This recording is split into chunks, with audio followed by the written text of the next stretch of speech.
Welcome to this special and another edition of the Broken Not Shattered episode. It's been a while. Welcome, guys. Nice to see you again. I've been away on different kinds of travels, from the African continent all the way down to Asia, the Middle East, and we are now back here in the US. It's been an experience, and I'll talk about this in another episode of mine. But today, I'm bringing in the head of creatives in my department on a case consulting, who's also a creative herself and also a member of Gen Z. Now, Gen Zs see things differently, and their approach to things are much, much different than ours. But one thing I've figured out, regardless of what age you are in or wherever you find yourself, is that loneliness is real.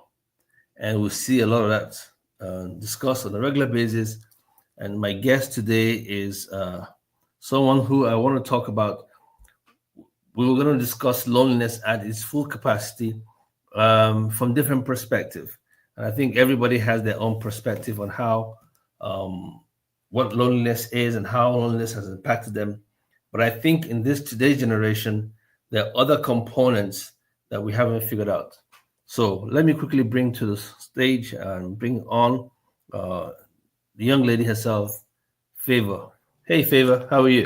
Hey, I'm fine. I'm Good. fine, sir. Good Good. to be here.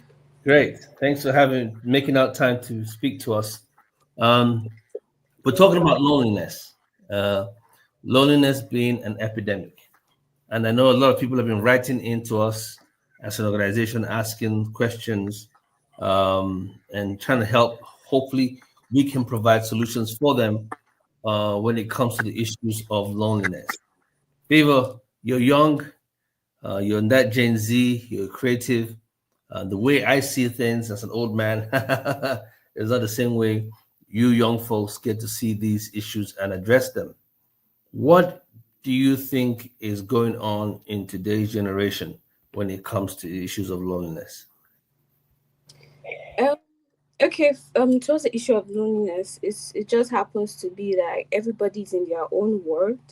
Right now, everybody's boxed in their own world, focusing on their self.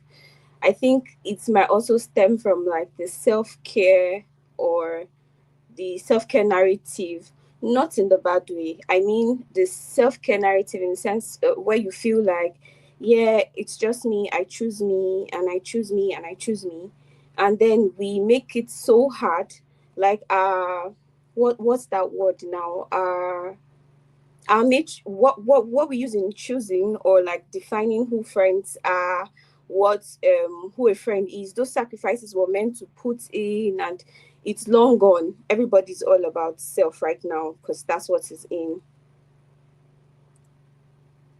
What I'm hearing you say is that there's a new metrics we're using now to choose who our friends are and who our friends are not.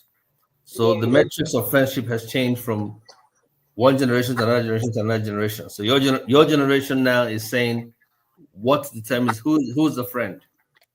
Yeah, who's a friend? What are you also bringing to the table as my friend?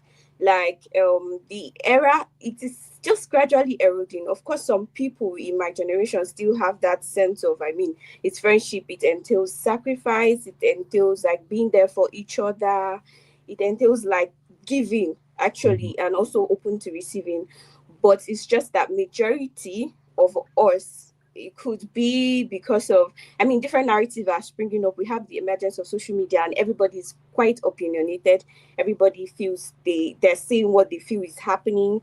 Why? And people are listening as well. So there's this indigestion of you don't really need anybody. You can do it on your own self, super independence, and rather than forgive, let's just assume like a friend has probably done something wrong to you. Rather than, let's just say we can forgive, like let's try again, let's work things out, let's talk, let's communicate, let's figure out what the problem is. It is easier to say, I can get another friend, like why stress? So that whole super independence, I think it's the super independence, has just affected the way we see things right now. So what I'm hearing you say is that the ability to move on is much easier. People are no more dependent on others, and so if it's not working for you, people just move on. Like if it's not working, why? Life is life in like what's happening now. So if rather than add any person you feel like this is an extra load, I mean I would rather focus on myself. So it just Wow. keeps going in It, it, circle, yeah. it sounds, if you look at it in some perspectives, it sounds very selfish because everybody is thinking about self, which is the word where the word selfish comes from. But in another perspective, others might say, well, you got to take care of you first before you can take care of somebody else.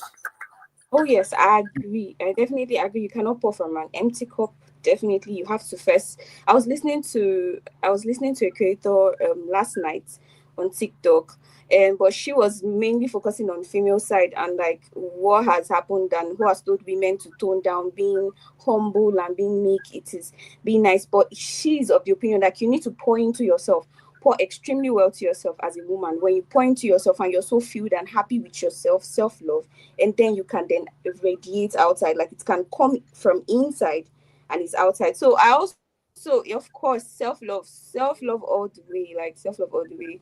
Take care of yourself, consider yourself first, but at the same time I think there should be balance to everything. I agree with that. Okay, so let's look at some questions that came in. One says, "Why are so many people surrounded by many people yet feel completely alone?" In other words, there's fish everywhere, or there's water everywhere, but there's nowhere to drink. Why are people you're surrounded by so many people, but still there's an alone issues of loneliness?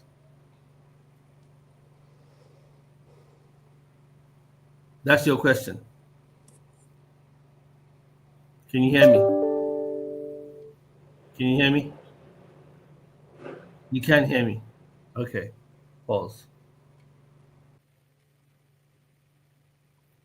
So, favor, my question to you a few minutes ago, I don't know if you could hear me, was there's this sense of water everywhere and not a drop to drink. In other words, people have friends everywhere, but still they're lonely in the midst of all the people.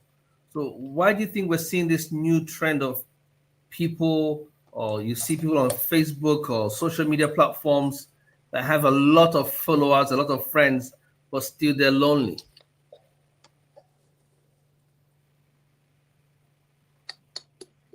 Can you hear me, Favor?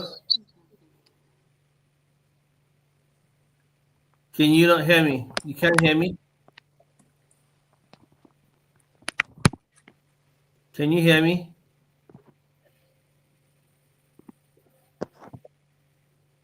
Can you hear me?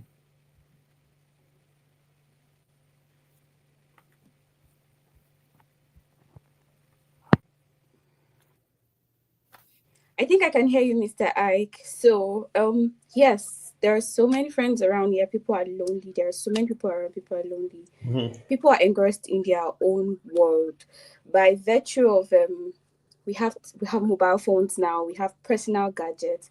We are so engrossed in our own world to actually see what's happening around us, to actually reach out to the next person, to actually want to know, oh, what's going on in your life. There's a lot happening. um as a Gen Z that I mean, growing up now with this whole financial crisis and all, you just see you just keep hustling. You don't remember, but you're just in the grind. You're just going back and forth because you're trying to like make family proud. You're trying to be something. You're trying to make it now that you're still young. Sometimes you just find out that yes, I've not said hi. Oh, there's a message I didn't even respond to. I was supposed to respond to this message. There is something, and then there's another thing, the illusion of social media. We see everybody all catered up, posting beautiful pictures, and we assume, oh, their life must be perfect. Nothing is wrong. How can something be wrong with them? And then we are also in our own bubble. They are fine, I guess, so they don't need checking up on. But I think we're all, I don't know how to put it. We're living where it's an illusion on everybody's end. Like I think it's fine, so there's no need to check up. I think that's why everybody's lonely or too engrossed in our own world to like ask our neighbor. And one more thing before I forget, the family dynamics, or the it takes a village to raise, or that whole bond, it is slowly eroding because we now have a lot of interruption or disruption. But that whole family, yeah, we should always people together, the community, check up on your neighbor. Now, if you check up on your neighbor, you are nosy. You are nosy. So So, just I like that. So when you check up on someone to say, "Oh, how you doing?" That means your mind you're crossing boundaries. you're crossing my boundary. You're monitoring me. Like, why are you doing that? Yeah. Are you serious? Wow, it's amazing. But this is the world we live in, and so this is what creates the loneliness. Because if people are in a place where you can't really, I think human beings are social beings, right? So True. the ability to social. When people say, "Oh, I don't have friends," or I'm by my own," or I'm introverted, and which is fine. It's acceptable, but there must be one or two people that you can actually socialize with, whether it's your immediate family or your siblings. Because I'm very close to my siblings, right? So, but I noticed that as you get older, you don't need too many friends around you anyway, because it's no more a question of quantity. It's a question of quality, right? True. It's people that you can really be yourself with, just have a good laugh with, people you can trust and have in your circle. And once you've built that network, you don't really everything else is just on the surface. Yeah. So people use the word friends very loosely these days. True. Um, they could be associates, right? They could be comrades, right? They could be classmates, but it doesn't mean that because you meet in social settings doesn't mean that they're your friends, because a friend is someone who's very close to heart. I don't know. That's just my orientation, right? But I guess I don't know what you guys are dealing with out there. So speak for Yeah, your. Mhm. I actually agree with you. Like, one person is not supposed to be a one size fits all for everything. One person is a friend. Like, you can find friendship or find different needs you're looking for in different persons as per friendship. I don't think you should have. I mean, when growing up or when you're quite small, I say growing up, like yeah, but like when you're younger, when your cortex is not yet open, like you've not gotten the whole awakening. You feel everybody, you just gather around these friends, you have friends, and they're like, oh, I have so many friends. But I mean, the more you grow, the more you niche down, or you like narrow down. This is a friend. Like, this is somebody I go to when I want to gist. This is somebody I tell my secret to. This is somebody I confide in when I want to talk about work. Then it makes sense. But you saying everybody's your friend, you get into trouble. You always get into trouble. That's why you start hearing, oh, for girls, you might start, she's not a girl's girl. Oh, I don't like girls. I don't have friends. They are not so this, they're not so that. I think it's because you choose everybody. You don't select who should like be your main person you can confide in, like if second family, sister or something. Choosing everybody as your friend is actually the wrongest move you can make. The wrongest move. I completely agree with that. I think we should be very selective on the people that we bring into our circle. Even Yes. even Jesus was very careful about the people he brought into his immediate circle. So hey, for those of us who are believers, that's who we try to emulate. But I understand that. My question then is a question that has been put to us. Someone said to us that it says, let me read it out so I don't make any mistake. It says, is our culture today with the whole hyper independence making it harder for people to ask for help? Is today's culture with everybody being hyper independent? Everybody says, "Oh, I don't need anybody. I'm I'm a lone soldier." Is that Yeah. making it difficult for people to um, ask for help? Yes, actually, I think so. Our culture, like generally, and then if you want to like go down to like our culture, like I'm from Nigeria here, and when you're growing up, sometimes it feels like you're pit against each other. Like, and you come back and you're like, ah, that person that did that, does that person have two head? So I Right. think probably that enters your head. It's like there's a competition. It's like I have to do it. My friend is like I have to beat them. I have to pass them. I have to.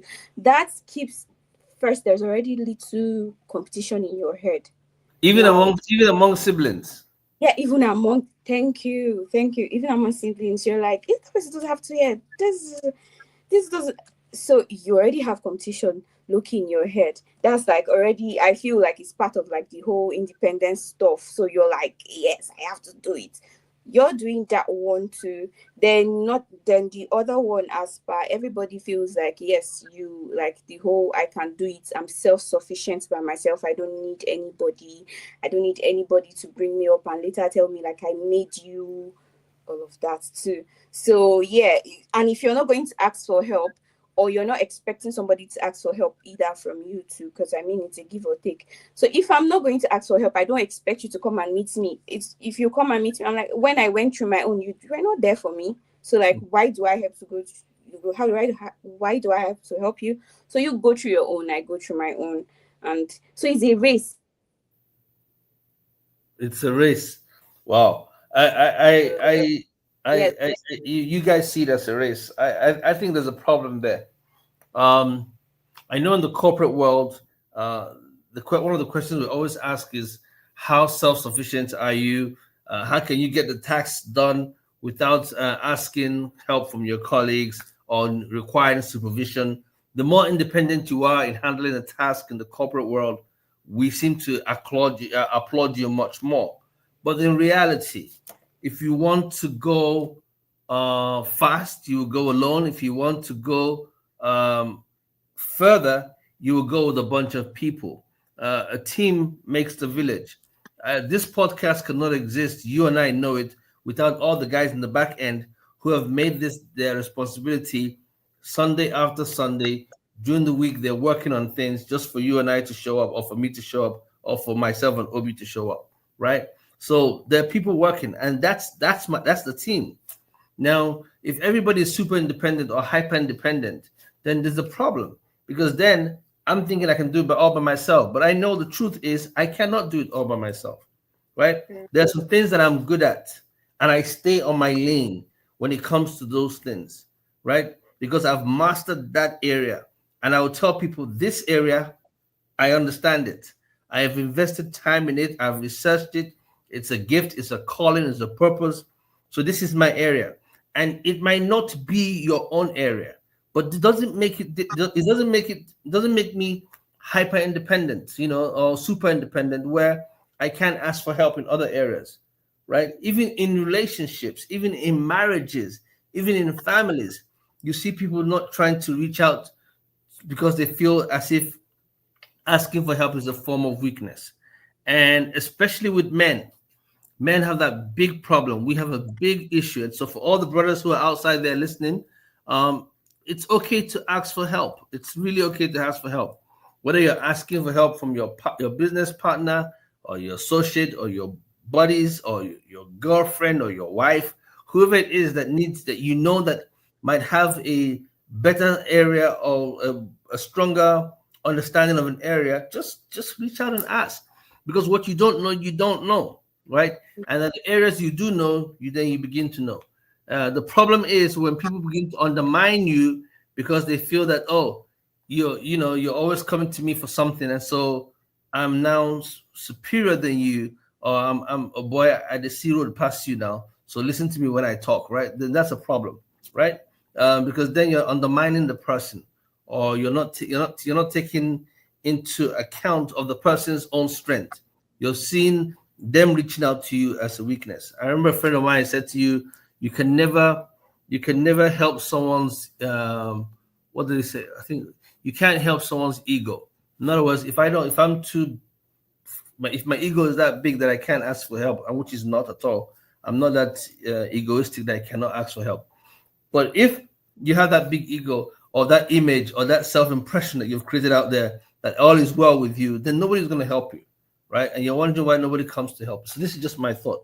So I hear what you're saying, but this is just my own opinion, and I might be wrong. But again, your thoughts. Yeah, I completely or some I agree with you. Sometimes I think it's also a problem. The fact where people take your help and your goodness for granted.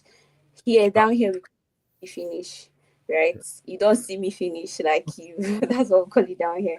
So it's sometimes we are so used to people helping and reaching out. I have so many personal experience of, I mean, I just feel like sometimes I'm selfless. I just want to do things to help people, and they think it's another thing, but that's by the way. So Again, I guess the communication back where you are, Favor, is cutting out again. Um, let's just see how long it will take you to come back. Favor was actually trying to let us know that in some worlds that it's the mindset of sea finish, which is what they call it in Africa or in Nigeria. That means you've actually you're now taking me for granted, and you're not paying attention to what I'm saying because there's a lot of sea finish. For those of us who are not into that lingual, they will be wondering what does see finish mean. Basically, that's what it means. It means that you've seen the person and you think you know all about them, and you're now taking them for granted. Never ever take anyone for granted. Anyone, no matter who it is, no matter how young they are, no matter how old they are, whatever their agenda is, and never ever take anyone for granted. I think it's only a silly person that would actually take someone for granted because you never know what life has in stock for you or what life has in stock for them. So while we wait for Favor to come back, I will take the next question and let me see if I can. Hey guys, can someone okay put okay? So it says, how do we build community in a world that celebrates isolation masked as self-sufficiency? Wow, that's a big one. How do we build community in a world that celebrates isolation? I think I have Favor back. Let me bring her back into the studio. Hey, Favor, are you back? Oh, you're not back yet. Okay. So while we're waiting for Favor to come back, oh, she's back. Yes, here you are. Hey, Favor. Sorry for missing you hi. there. There was a there's a disconnect right there.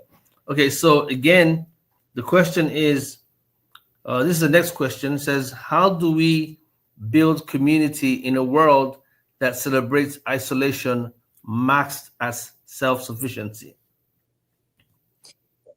I think to do that would have to start afresh. I think we'd have to break down this whole bubble we're in and then start afresh. Like, okay, so how do we build this community? I think first of all we already have our smallest units. We already have the family. That's like a little community on its own. Even down to the little community, we still have siblings rivalry and all of that, but we can start from fixing the very first part, which is the family. Fixing, because I feel it's what is inside that you bring outside. Like they all say, charity begins at home and all of that. You can't give what you don't have. So if I'm in the house and I can't talk to my brother, or I don't even feel like there's a need to be cordial or to like let things go or like talk about things when we're having issues, I don't think I'll extend that much grace to my friends or to companions or to colleagues around me.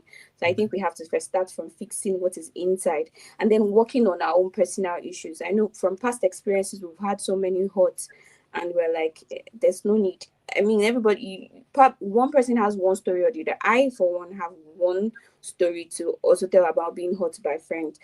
But with that, when we have that, we all build wall. And when we build that wall, who's ready to scale it? Like, who's ready to start doing all that with how focused we are? So I think one way would be to work on ourselves, work first on our family, work on ourselves, then now break down our wall and try to reach out, because it's only when my wall is broken down I'm open to accepting any friendship you're willing to offer. That's when we can even create a bond that can even go on ahead to blossom into like a full grown community. So I think we it has to do with personal workings, personal development, personal. You can We can also now go back to that same self-care, personal self-care. Hmm. When you're taking care of yourself enough, you can extend that whole thing, and extending it is what is going to build that whole community. Two people willing to do it together. That's fun. That's understandable. But the problem about building a wall is when you build a wall, you actually end up imprisoning yourself. And most people don't realize that. So you're building a wall to protect yourself from everyone on the outside. Oh, I don't want anyone to hurt me. but then you find out that all of a sudden you've imprisoned yourself.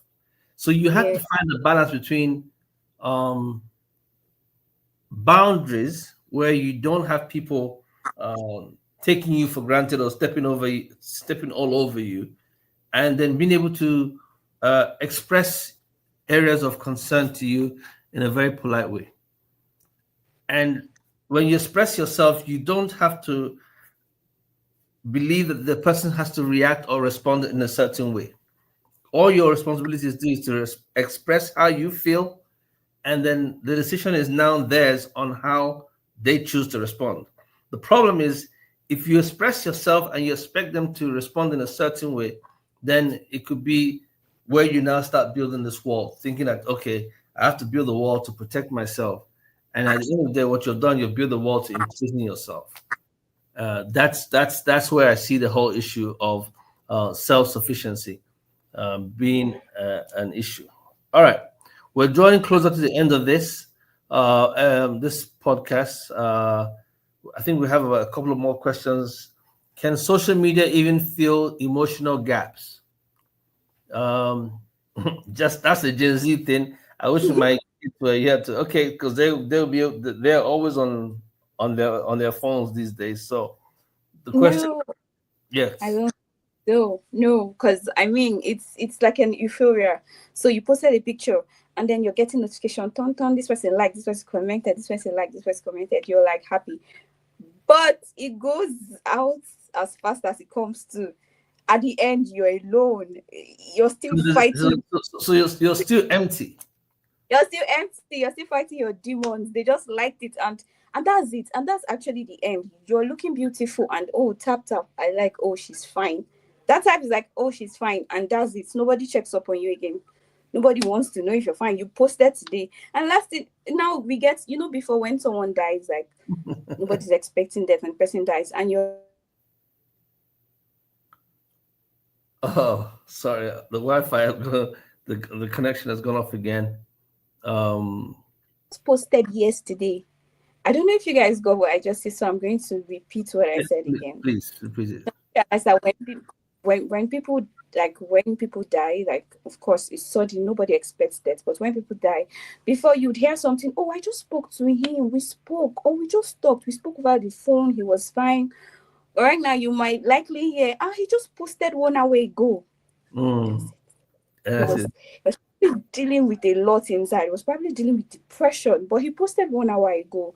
And Mm, because he posted 1 hour ago, we said he's fine. He posted, but mm. so it doesn't cut it.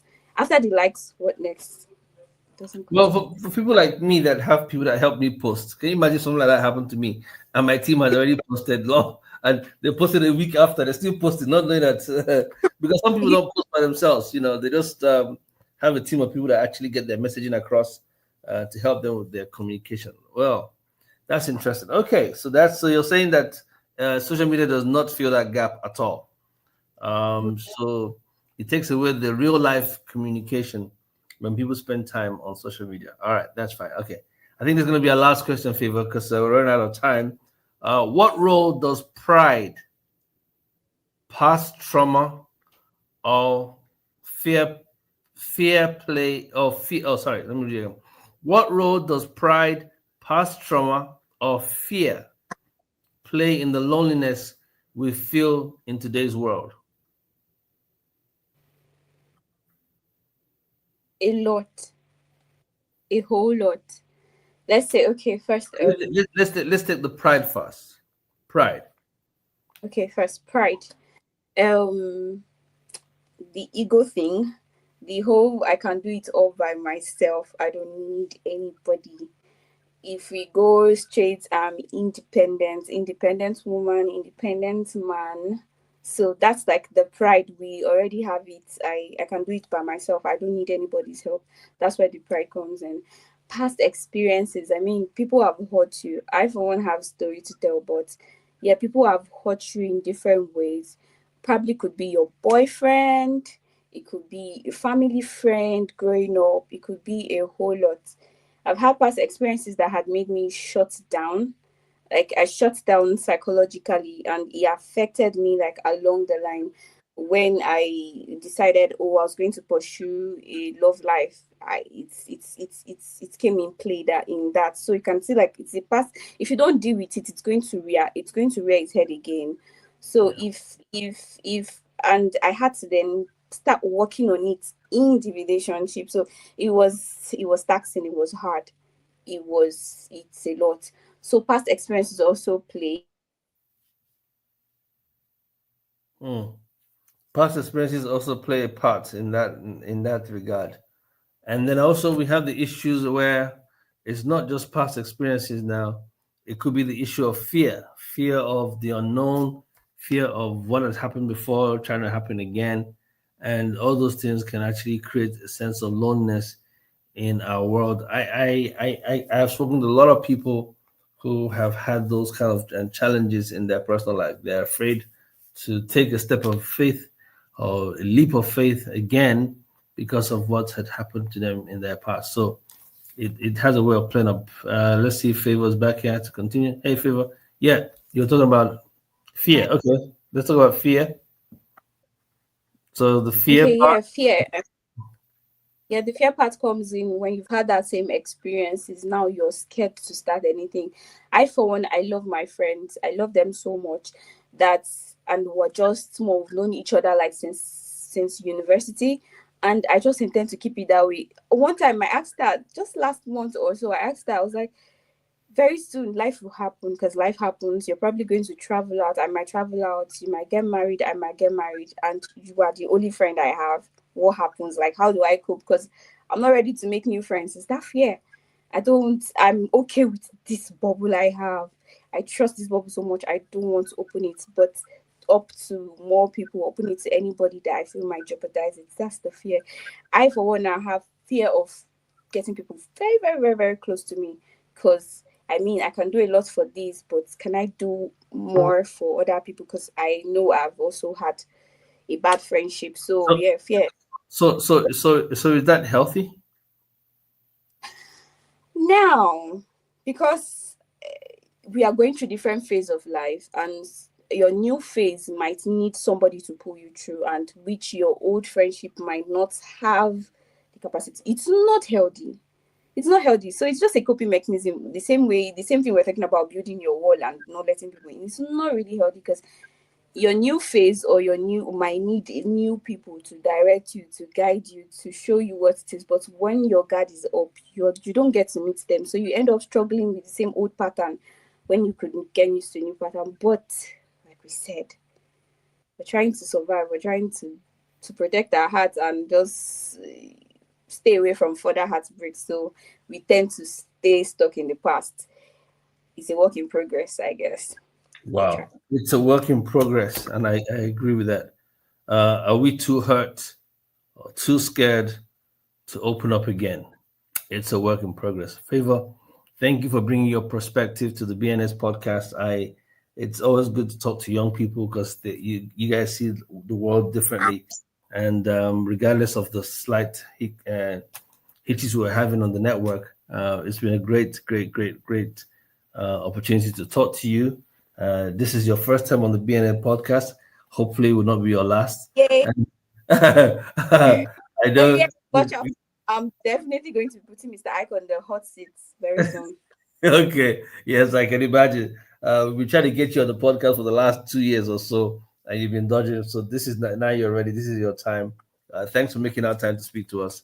On behalf of the entire team and the guys in the background and my co-host, we just want to say a big thank you for joining the BNN podcast and in person for the first time. But we know you're always in the background making things happen. And so, for those who don't know who Favor is and spoken to her on the phone or emailed her, this is the face. Thank you, and God Thank bless you. All right. So, as Favor leaves the stage, we're going to quickly wrap up. This it is what it is. Loneliness is gradually becoming an epidemic, and we're trying to make sure that we do our own part in letting people know that you don't have to stay lonely. Um, as the world changes, as you get older, different ages and different generations, feel free to move onto other social circles where you can connect. Bingo games for the older people, Join a gym. A gym, you can build common, you have common interests, common goals, and you're working out in the gym. Or join a bike club and get on a bike and just, guys, go out and just bike. Yoga classes, go for yoga, whatever it takes. um, Join a church, a mosque, whatever it takes. Go out there and be part of it. Don't isolate yourself. Isolation is a very terrible thing and a very dangerous thing. So, on behalf of the entire BNS team, I just want to say peace, love, and more grace. Hopefully, we'll see you again next week. And this is the first episode for the month of May. And we have much, much more plans for you guys. Take care and God bless. Peace out.